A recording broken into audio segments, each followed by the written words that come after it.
Thank you for your question. Thank you for inviting me here. It's a great honor to be working with Mike and other colleagues on this topic. As far as the very recent restrictions on the rare earth, I personally perceive it as sort of a strike back. It's like tit for tat against the moves adopted by the Trump administration after the talk in Europe, very recent talk, it should be measured. After measured talk, theoretically, both of us, I believe that we have already got some agreements. There's going to be sort of trade war truce. But unfortunately, there were several moves from Chinese perspective unacceptable, which signals to China is like launching a new wave of offense. So we have to fight back to discourage that kind of movements, including adding the sort of the fees on the Chinese ships and more restrictions, the expansion of several dozen Chinese companies of the entity list, blah, blah, that kind of things.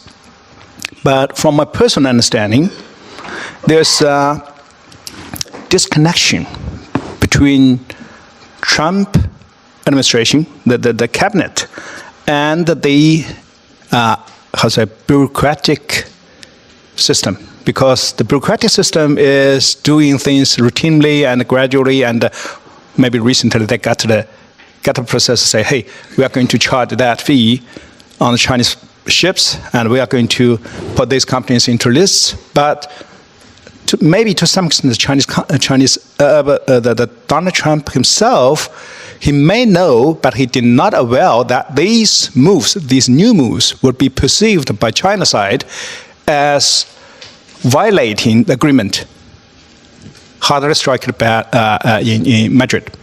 That's the situation. That's my understanding. Not necessarily right, but that's my observation.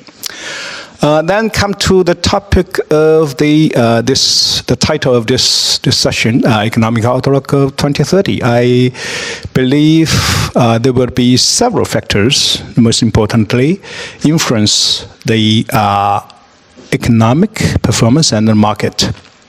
Number one, of course, China-US game, big power game in trade, tariffs, in rare earth versus chips, in AI competition, that kind of things. All the things are comprehensively involved in the match or in the competition or, in China's words, struggle between the two powers. But more than that, there will be another element which is relatively independent but also related to the first one, is about the AI bubble. Now that's another topic that I would want to bring in, because nowadays we happen to be at or near the peak period of an obvious AI bubble, because there are a lot of the indexes. So for example, very recently we can see that OpenAI and what's the name of the company? Hardware company, which is which company? NVIDIA. Yeah, sorry. In Chinese, we have another Chinese name for it. NVIDIA and OpenAI. Based on that two companies, there are a lot of other more big players get involved, and by binding together through investment, through purchasing of the products and services, they successfully created a big bubble and an AI version of too big to fail. So in the U.S. economy as well as the financial market. So bubble is a natural thing. Financial bubble is a natural thing, especially when we come to such a innovative, brand new thing, technology, changing our life. But if we look at the chart of the Gartner curve, then we are experiencing maybe very close to peak. And I believe in the coming 5 years, because our topic is about 2030, in the coming 5 years, we will have to experience such a boom burst cycle. So we have to deal with that. Number three is about the geopolitical even military thing. It's not only about mainly not about China and the U.S. It's the wars, conflicts in many places. Of course, Russia-Ukraine war, and the Middle East conflict, and some other places. How can we, calm down these fires and make sure that no other bigger players get involved, so that we can avoid the so-called Third World War? That's also very relevant to our economic outlook. Thank you. Actually, just before our session, I tried to, build up a connection with Mike, and it's really awkward that I find that we cannot get connected electronically with each other, because he do not use WeChat and I do not use WhatsApp. This is a very interesting case. Resembles that the whole world is already being divided into two pieces. Although we personally want to connect with each other, want to have sort of cooperation, but because for security reasons, political reasons, for various reasons, the whole world is divided into two pieces, which reminds me about the term created by Stalin, the parallel system. Yeah. So, as Mike just now mentioned about the relationship between tariff and revenue, I may be the first Chinese scholar who publicly speak out the real motivation for President Donald Trump, why he launches such a tariff war against major trade partners, including China. There was an interview on me back in July 1st, 2019. In that interview, I successfully predicted what he's going to do. And my prediction turned out to be quite accurate in many aspects, even about the numbers, 10% base. And it turned out to be right this year, so-called Liberation Day. The real motivation of the tariff is about collecting enough money to support his domestic agenda, tax cut. In fact, what he's trying to do is to impose tariffs on trade partners and poor people, who is the consumer of the imported cheap goods, so that he could collect more than $200 billion per year to fund the tax cut for the rich people, including himself. Okay. Unfortunately, my another prediction turns out to be not that accurate, because when your presidency, the President Joe Biden came to power in China, I predict another prediction, say that during Biden administration, that at least that 4 years, China-U.S. relationship after the dramatic damage during the first President of Donald Trump, we are going to witness a sort of rebounds. But unfortunately, it's not an obvious rebounds. It's stagnating. There are no obvious rebounds. But now, in the second term of President Donald Trump's presidency, we are experiencing even more dramatic, like show hand. Yeah? And this time, China's feedback, China's way of dealing with his blackmail, is totally different. China is the only country who stands very bravely against his bullying since April. And so far, there's still a lot of uncertainties. But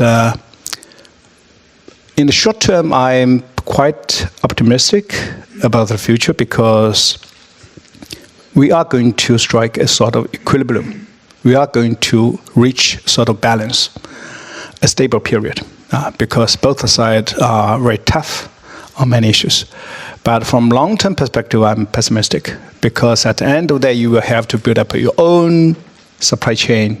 U.S. side will have to build up its own supply chain on core materials, including rare earth and many other things. And the China side will have to build up its own supply chain on chips, Here's a question of how to avoid being the victims when the two elephants are fighting against each other. So there are some speculative players, who could hardly properly evaluate the situation and have poor understanding about themselves. So some of the people will take risky behavior so that they could be, like a gamble. If you are right, you can benefit from both sides. But that's also, the Holland thing is also a very interesting topic, a very hot topic in the Chinese social media. A lot of debates, a lot of discussions. And yesterday I saw a joke, he said the Dutch Minister of Economics, his behavior is sort of the bank robber, like a bank robber, because it's a Chinese company, and everything goes smoothly. There's no substantial risk for European car makers of being took off or supplied with ordinary chips produced by that company. But he, according to some resources, he want to play something between China and the United States on this case. And he robbed a bank. The result is he only carry away the brand, without cash, because everything, in fact, is in China. The brand is the brand, the board of the brand is in Europe. So his premature behavior, frightened a lot of Chinese investors, because several days ago, before I flew to Europe, I brought a European colleague to some dozens of Chinese leading investors. And during the question and answer session, one entrepreneur, Chinese entrepreneur, raised a question and said, hey, I have invested a company in Germany. It's already going smoothly 15 years. We are happy with that, but now I have a concern. Should I move my company away from Europe? Because when he see what happens in Holland, he's really concerned about Europeans. He do not care about whether Europe it's German government or Dutch government.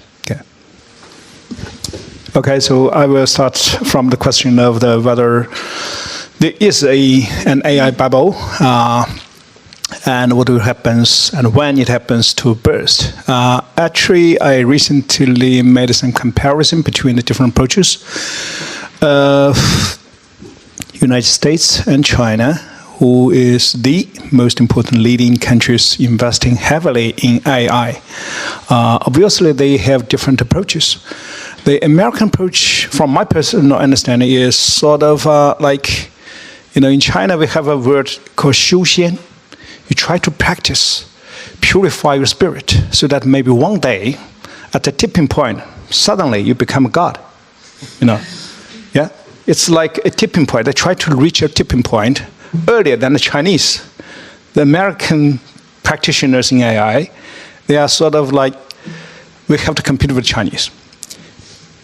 We are going to be the number one to reach that tipping point, because since then, we are going to, with the assistance of the super smart general AGI, and we could make decisions on almost everything much more smarter than the Chinese. That seems to be a decisive win hand, in a game against China. While the China side seems to be a different approach. In China side, I visited some of the AI companies, leading AI companies in China.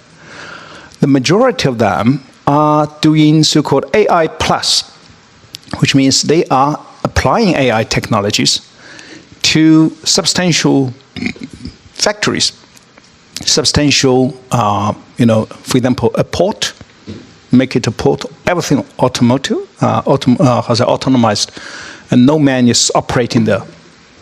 Make a factory, 24-hour producing, black light.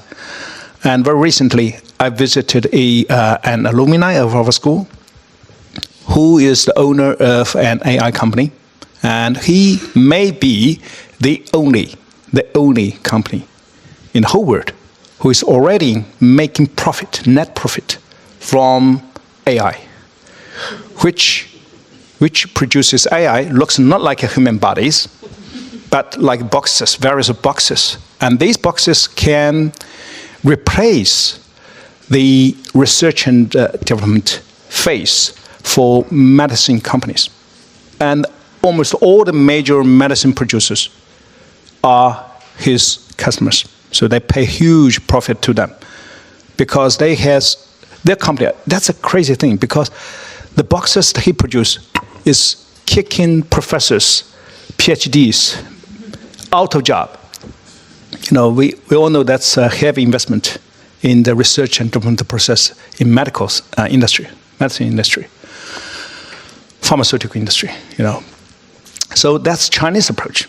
We are applying AI to substantial things. They're replacing not normal people, you know, not the normal assistants, but experts, replacing experts in doing things. But at the same time, we also have some companies like DeepSeek, who is following the suit of the US approach, following the suit of OpenAI and ChatGPT approach, trying to do something like AGI. The problem is we make it open source, which means the Chinese DeepSeek company is like a needle, following the bubble that created by the OpenAI and NVIDIA. So waiting to punch it at some point. That's a dangerous thing for the US economy and the whole world economy because you can never charge your customers, no matter how you tell the story, how good your production or your services are good. There's always a Chinese company say, hey, I'm going to provide a similar service without charging anything. And if we look back on the statistics on the US real estate financial market, the price divided by net value, that index, every time it goes through 18 years of a bull market, every time. It's like 18 years. And the very recent one started from early January or February of 2009. Okay, how many years, how many months? So it's very close to a new peak.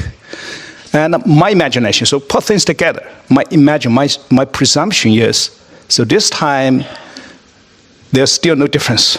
There will be a needle. It may be the DeepSeek thing, you know, punch in the bubble of the global AI investment. Thank you very much. 2 points. Number one, about the debt issue that people raised and also Mike raised. My personal understanding is that that issue today in either United States or Europe is basically a wrong question. In fact, after 1971, because of the Nixon shock, because of the decoupling between gold and fiat money, the whole world is in now fiat money. The whole game has already been fundamentally changed, that it's fundamentally different from the human history, overwhelming majority of the human history. I say this because I made a statistical study on how the world financial economic system, that system runs, you know. So my argument is, if only it is non-redeemable, so the money issuer do not have the responsibility to refund you with gold or silver, some hard anchor, with a fixed price to buy back the piece of paper that he issues. If only that system works, then there's no worry about the debt. For example, my understanding, US real debt, the federal debt is zero, because no presidency need to buy back this money with the fixed price with gold or silver. But then come to the question, what happens if, as now we are in huge turmoil of the global order, global rules, we are trying to figure out new rules, new game rules. What happens if China and many other developing countries work together to figure out a new money back to the human history tradition, with a hard angle, for example, not necessarily gold, we create a new basket of package with substantial goods, including gold, silver, and oil, gas, and many foods, into it redeemable, which means the issuer of the money have to show the responsibility to pay back substantial goods at a fixed price or relative fixed price. Then the debt become real. Then the United States and the European countries like Southern European countries will be in big trouble because their debt against the GDP ratio is more than 100%. And of course, Japan is all in big trouble. Okay, that's the first point that I want to make. Okay. The second thing, very briefly, against the debt, the defense budget thing, as a Chinese scholar, Chinese strategist, researcher, I would be very happy to see that German expenditure on military should strike more than 3.5%. You'd better to reach 5%. If that happens, the world will have a fundamental change because nowadays you do not have a real multipolar system. Nowadays, the structure is a bipolar, which is very, very disliked by the Chinese. Okay, we would like to see a real multipolar. Thank you. Peak. Okay. Okay. Thank you. I think that means we still got 2 years to go by my maths. Less than. My suggestion is in maybe only 1 year, you should have to retreat from that kind of gamble. There you go. Investment advice. Okay.